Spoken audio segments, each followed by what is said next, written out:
Chinese people seen looting.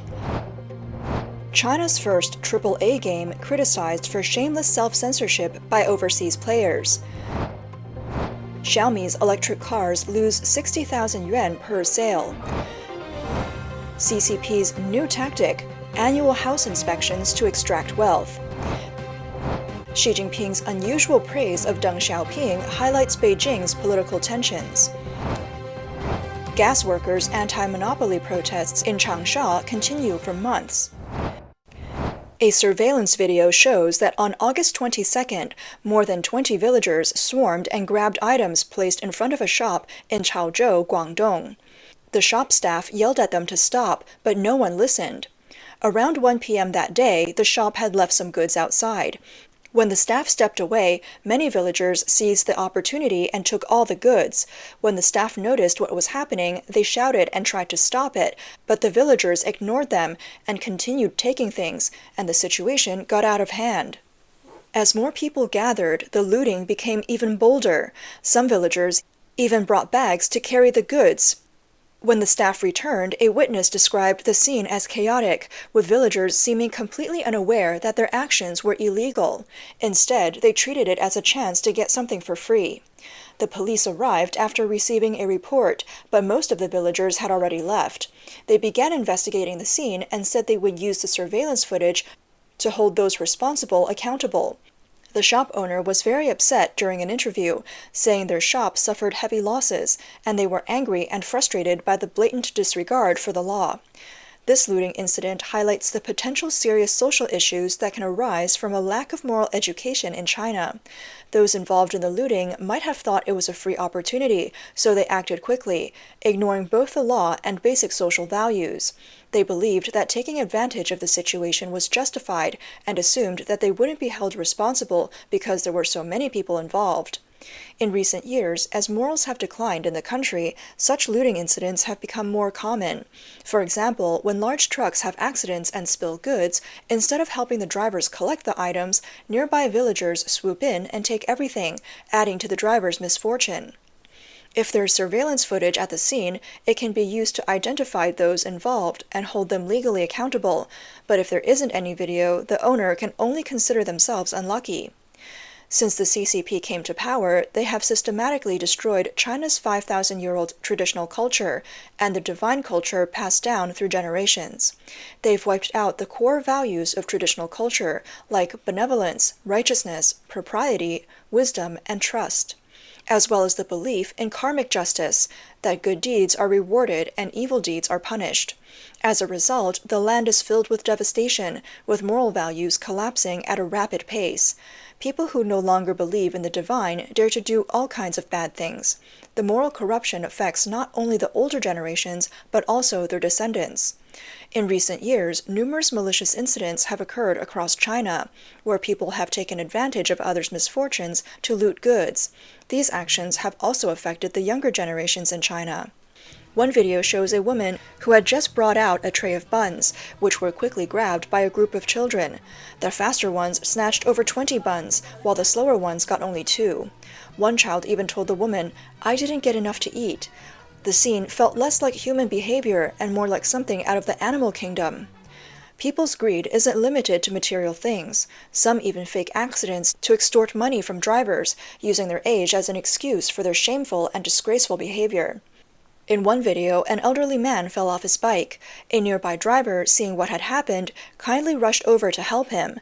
However, the shameless old man repaid his kindness by lying in front of the car, attempting to extort the good-hearted driver.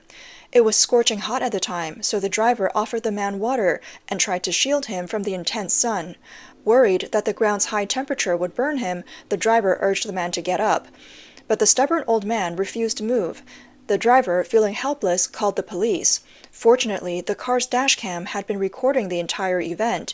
In the end, the elderly man's attempt to scam the driver failed. Another video shows an elderly man who ignored traffic rules and ran a red light, while his young granddaughter tried her best to stop him but couldn't. Both were struck by a speeding car, killing the old man instantly. The granddaughter, on the other hand, was unharmed. As moral values crumble, countless social problems have emerged in China, and the food industry has not been spared. In another video, a man offers a food delivery driver 100 yuan to take him to the cleanest restaurant in town for a meal. After a brief pause, the driver regretfully responds, "There isn't one." Some online commenters have expressed deep concerns about the hygiene conditions in the food industry, suggesting that it's entirely collapsed. China's first AAA game goes viral, but overseas players criticize it for self-censorship. Thanks to the promotion by the game developer and strong support from the CCP state media, China's first AAA single-player game, Black Myth: Wukong, became an instant hit when it launched. However, many streamers and regular players quickly pointed out that the game engages in severe self-censorship, with some streamers openly criticizing this behavior as shameless. The Chinese action RPG Black Myth: Wukong, which boasts high cost, large scale, and high quality, was released globally on August 20th. On the first day, it was estimated to have sold 4.5 million copies, bringing in over 1.5 billion RMB in total sales. It shot to the top of the game charts in multiple countries, and streams related to video content also attracted significant traffic. The positive market response allowed the game development team, Game Science, which invested 300 to 400 million RMB, to recoup their costs in just one day. However, news quickly spread on social media that the game's publisher had blatantly asked players to avoid discussing topics like the COVID-19 pandemic, criticism of CCP policies, or feminism, anything politically sensitive. This prompted a wave of backlash from regular players and streamers alike. What's more absurd is that the game, which draws inspiration from the Chinese mythological novel Journey to the West, enforces a zero-tolerance policy for any speech related to religion. For instance, on the first day of its release, a well-educated female streamer from China was live-streaming her gameplay when she casually read a few lines of scripture that appeared in the game and explained their meaning. As a result, she was immediately banned by the Douyin platform and later received a warning. Many speculate that the ban was due to Douyin's prohibition of religious content, which led the system to flag it as a violation. Jokingly, some online users commented, "The first challenge in Black Myth." They ban it first, then realize it's the popular game Black Myth, so no problem. Getting banned for reciting scripture is just too abstract, and being cultured can be a disadvantage. Although the streamer was eventually unbanned, both she and her audience were left stunned by the severity of the censorship, finding it hard to believe. Before the game's release, several foreign streamers received emails from the game's co-publisher, Hero Entertainment, warning them to avoid discussing politically sensitive topics during their streams. They were advised against mentioning COVID-19, quarantine, or isolation, to avoid implying any criticism of the CCP's pandemic control measures. They were also cautioned against commenting on China's gaming industry policies, opinions, or news. Some players chose not to stream the game as a result. French game streamer Benoit Renier confirmed to AFP that he received such an email from Hero Entertainment, offering him a free code to play the game. At first, he was interested, but he was surprised to find censorship guidelines and precautions included in the offer. Renier posted his email exchange with the game company online. In a YouTube video, he bluntly stated that in his 15 years as a game streamer, he's never seen something so shameless. He said that in protest of the censorship system, he would not be streaming the game. Amidst Beijing's tightening control over the gaming industry, this AAA game has received rare backing from the CCP state media, leveraging nationalism to promote it. In recent days, on platforms like Weibo and other Chinese social media, the Little Pinks and the 50 Cent Army seem to have mobilized en masse. These nationalist online commentators have described feminism, COVID-19, and political issues as attempts to smear China and accused critics of trying to use traditional culture to achieve anti-China goals. It is reported that Hero Entertainment owns nearly 20% of the developer Game Science and has financial ties with several state-owned enterprises. Tencent Holdings, one of China's largest tech conglomerates, holds a 5% stake in Game Science. Xiaomi's electric cars have made headlines for losing 60,000 yuan on every unit sold, with a second quarter net loss of 1.8 billion yuan. On August 21st, Xiaomi Group released its financial report for the second quarter of this year, and the news that Xiaomi is losing 60,000 yuan per electric vehicle quickly went viral. This was the first time Xiaomi disclosed the quarterly performance of its automotive business. According to the report, Xiaomi's second quarter revenue reached 88.88 billion yuan, a 32% year-on-year increase, setting a new record. However, the report divided the group's business into two parts: smartphones and Internet of Things devices, and smart electric vehicles and other innovative businesses. The revenue from the electric vehicle and related sectors amounted to 6.4 billion yuan, but the smart electric vehicles and other innovative businesses posted a net loss of 1.8 billion yuan. Chinese financial media analyzed that based on the report's data, Xiaomi loses about 60,000 yuan for every electric car it sells. Xiaomi Group's president, Lu Weibing, explained that Xiaomi's automotive strategy focuses on launching with one model to gain traction in the market. He emphasized that as the group continues to expand its presence in the automotive sector and achieves economies of scale, the future profit margins will improve. Chinese netizens had mixed reactions to Xiaomi's decision to sell cars at a loss. A screenshot circulating online shows a post, allegedly from Xu Jiye, the head of PR for Jiyue Auto, mocking Xiaomi's approach. "If you lose 60,000 per car, why sell so many?" The post also accused Xiaomi of dumping, calling it the worst kind of business practice. Xiaomi's founder, Lei Jun, personally addressed the issue on two occasions. During a live broadcast on August 22nd, Lei Jun admitted that Xiaomi did indeed lose 1.8 billion yuan in the second quarter on its smart electric vehicle business and other innovations. However, he stressed that once Xiaomi's car production reaches a certain scale, it will be easy to break even. He also added, "Making cars is truly not easy." The CCP's new tactic for squeezing more money out of people: annual house inspections. Recently, China's Ministry of Housing and Urban-Rural Development introduced three new policies: regular house inspections, house insurance, and house pensions. These new measures are seen as another way to extract wealth from the people, adding further financial strain to those already struggling under heavy mortgage burdens. On August 2nd, Wang Shenjun, spokesperson for the Ministry of Housing and Urban-Rural Development, stated at a press conference that people are very concerned about their homes. Just like people, houses also age and can develop problems as they get older. We will establish a housing pension system to fund house inspections, maintenance, and insurance, and we will expedite the development of these three systems. However, the policy has sparked widespread debate.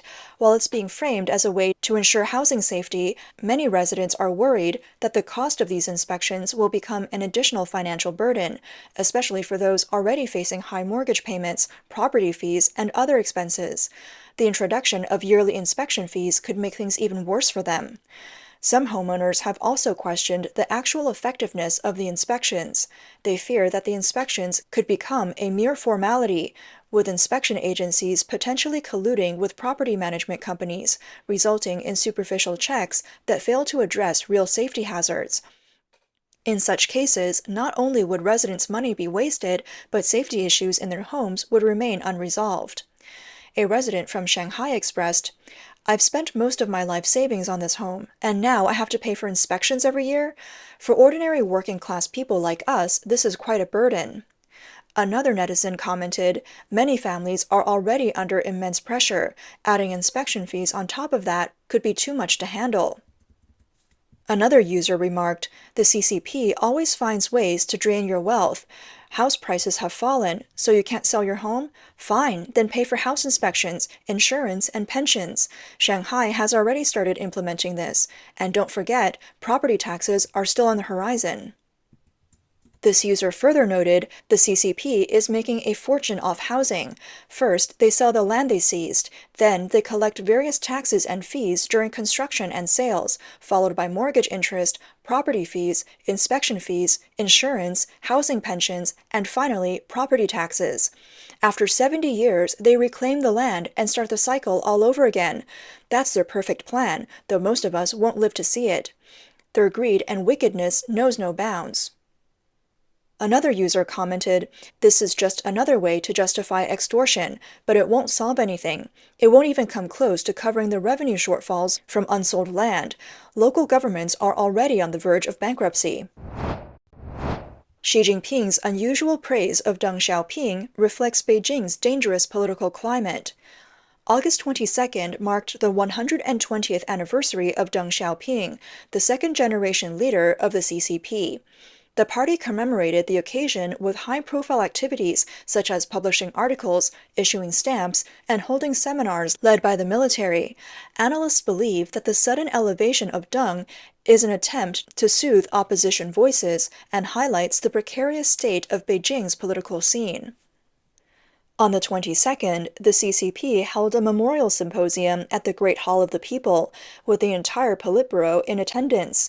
Deng Xiaoping's children, including his sons Deng Pufang and Deng Zhifang, and his daughters Deng Lin, Deng Nan, and Deng Rong, as well as his grandson Deng Zhuodi, were also present. Xi Jinping delivered a speech at the symposium, highly praising Deng as an outstanding leader and asserting the need to uphold and develop Deng Xiaoping's theory, particularly by continuing the policy of reform and opening up. In recent years, rumors of a rift between Xi and the Deng family have persisted, with Xi's leftward political turn upsetting many within the system. Xi's opponents have frequently praised the banner of reform and opening up, leading to the term elevating Deng to suppress Xi circulating online. Xi Jinping's disappearance from public view for over half a month since late July fueled speculation. It wasn't until August 18th, during Vietnamese leader To Lam's visit to China, that Xi reappeared in public, holding talks with To Lam. Political commentator Yuan believes that the sudden high-profile commemoration of Deng Xiaoping reflects the dangers within Beijing's political landscape, and Xi's latest speech must have a core, and the Central Party must have authority. Another political commentator, Qing Peng, argues that Xi is merely using Deng Xiaoping as a tool to boost his own reputation while pushing forward his own agenda. He is trying to raise Deng up high only to gently set him back down. U.S.-based political analyst Cai Shen-kun suggests that Xi's grand commemoration of Deng may stem from anxiety and helplessness. China's economic situation has worsened this year, and Xi has no effective solutions. More importantly, within both the party and the military, there are serious issues of instability and discontent, as well as a growing disconnect between the government and the people. Xi may have received advice from his advisors to commemorate Deng in such a prominent manner to calm opposition voices. Cai further believes that deep down, Xi does not agree with Deng Xiaoping's ideology and has been steadily abandoning Deng's path of reform and opening up. However, Deng Xiaoping's contributions were never as praiseworthy as the CCP state media has made them out to be. The fundamental difference between Deng and Xi lies only in the degree and the form of their actions, not in substance. Australian commentator Huang Fujing notes that Deng Xiaoping's reforms were primarily aimed at saving the CCP.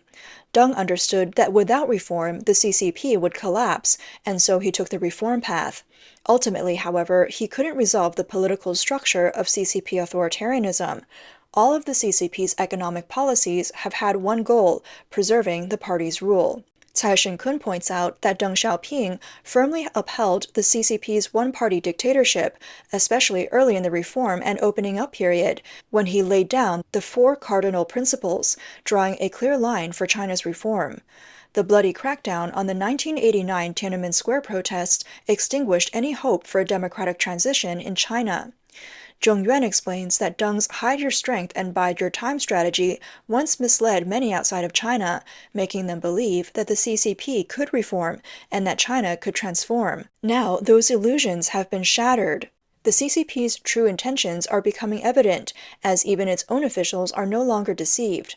Faced with impending disaster, the party's desperate attempt to invoke Deng Xiaoping's legacy appears futile, as many await the rumored political upheaval in Beijing.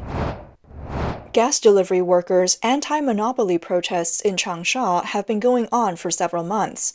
As of August 21st, gas delivery workers in Changsha, Hunan, have been protesting against monopolistic practices for several months. Since May, the introduction of a gas company called Meiqiduo has led to reforms in the gas industry, causing the profit per gas cylinder to drop from 20 yuan to 13 yuan, leaving many workers facing unemployment. In response, the gas delivery workers began gathering to protest. Changsha's gas delivery market has long been dominated by a few companies that have squeezed out competitors through various tactics, creating a monopolistic market. This monopoly not only limits consumer choices, but also directly affects workers' job conditions and income. These companies have maintained their dominance by using strategies like price wars, mergers, and acquisitions to eliminate competition. They've also lowered wages and increased workloads for workers, putting increasing pressure on their livelihoods, eventually triggering these months-long protests. To this day, the workers' demands remain unresolved. For months, the gas delivery workers have been expressing their dissatisfaction with the situation and demanding fair treatment through strikes, rallies, and petitions to the government. In some areas, the workers have even banded together to refuse to deliver gas, hoping for government intervention. One protesting worker, named Deng, said, "In the past, we had many companies to choose from, work was relatively flexible, and our income was okay. But since a few companies took over the market, everything changed. We now have to accept their conditions. Our income has dropped significantly, and we're working longer hours." Another representative, Liu, added, "We have no other choice but to use our collective strength to fight for our rights. We hope the government will pay attention to our situation, take steps to break up this monopoly, and give workers and consumers more choices and fairer treatment." He also emphasized, "We want to see real action from the government. We hope this investigation will thoroughly address the monopoly in the industry and genuinely improve our working and living conditions." The workers' rights movement has gained significant support from online commentators. Some netizens remarked, "These gas delivery workers face danger every day, yet their income keeps dropping. They have every right to fight for better living and working conditions." Another wrote, "Monopoly companies are squeezing workers and raising prices, and in the end, we all suffer. I support workers' anti-monopoly protests." Others called for government intervention. The government should thoroughly investigate these monopoly companies and restore fairness to the market. Ordinary workers shouldn't have to suffer. However, some netizens remain skeptical of the workers' protests. Monopoly companies are powerful and wealthy. The workers might ultimately be forced to compromise. Another suggested that for the workers to succeed, they must organize better and avoid acting in a disjointed manner to effectively pressure the monopolistic enterprises. Legal experts have pointed out that monopolistic behavior not only violates the principles of market competition, but also seriously infringes on the basic rights of workers and should be subject to legal consequences and sanctions. A social activist who has long advocated for workers' rights commented, "The gas delivery workers in Changsha have bravely stood up for their rights, teaching society an important lesson. We need to ask ourselves, why, in a rapidly developing economy, are so many workers still facing unfair conditions? How can we ensure that everyone shares in the benefits of economic growth?" To this day, the gas delivery workers' anti-monopoly protests in Changsha continue.